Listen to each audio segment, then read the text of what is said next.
গরম তেলে আমি সেদ্ধ করা আলু দিয়ে দিচ্ছি। এখন আমি পরিমাণ মতো লবণ, হলুদ আর লঙ্কার গুঁড়া দিয়ে দিচ্ছি। আলুটা যখন ভাজা হয়ে গেল তখন আমি এর মধ্যে অল্প আদা, টমেটো আর লঙ্কা বাটা দিয়ে দিচ্ছি, আর একটু জিরার গুঁড়া আর ধনে গুঁড়া অল্প পরিমাণে।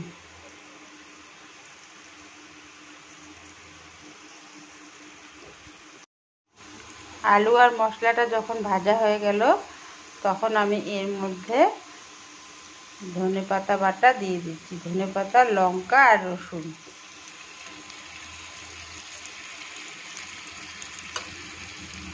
ধনেপাতা বাটা দিয়ে আলুর দম তৈরি হয়ে গেল। এখন আমি নামিয়ে নেব।